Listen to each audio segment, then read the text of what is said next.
Après que les Russes aient envoyé le premier satellite dans l'espace en 1957, une panique générale s'empara des États-Unis. Si les Russes pouvaient satelliser un objet dans l'espace, ils étaient capables technologiquement d'envoyer une ogive nucléaire n'importe où sur la planète.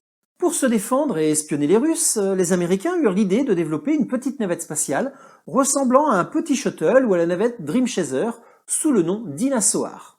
Elle devait servir à positionner des militaires en orbite afin de surveiller le territoire russe depuis l'espace. Je rappelle qu'au moment de lancer ce projet, les Américains n'avaient même pas encore réussi à envoyer le moindre objet en orbite. Alors une navette spatiale habitée, bizarrement le projet finit par tomber à l'eau en 1963. Mais l'idée d'aller espionner les Russes depuis l'espace n'était pas morte. Entre-temps, les Américains avaient enfin réussi à envoyer leurs premiers humains dans l'espace depuis 1961. Et la seconde génération de vaisseaux était prête à arriver, les Gemini, pouvant emporter 2 passagers au lieu d'1 pour les anciens vaisseaux Mercury. C'est avec ces nouveaux outils plus pragmatiques que les Américains ont réfléchi à développer leur première station spatiale avec comme ambition d'aller espionner les Russes. C'est le projet MOL, pour Laboratoire Orbital Habité. Oui, laboratoire, c'est un peu moins voyant que espionnage.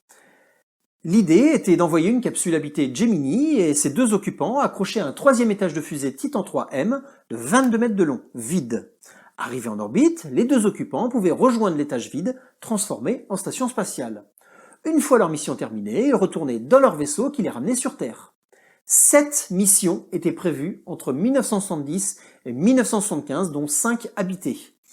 En réalité, seul un vol de test d'une maquette grandeur nature eut lieu en 1966, avant que le projet soit définitivement annulé en 1969.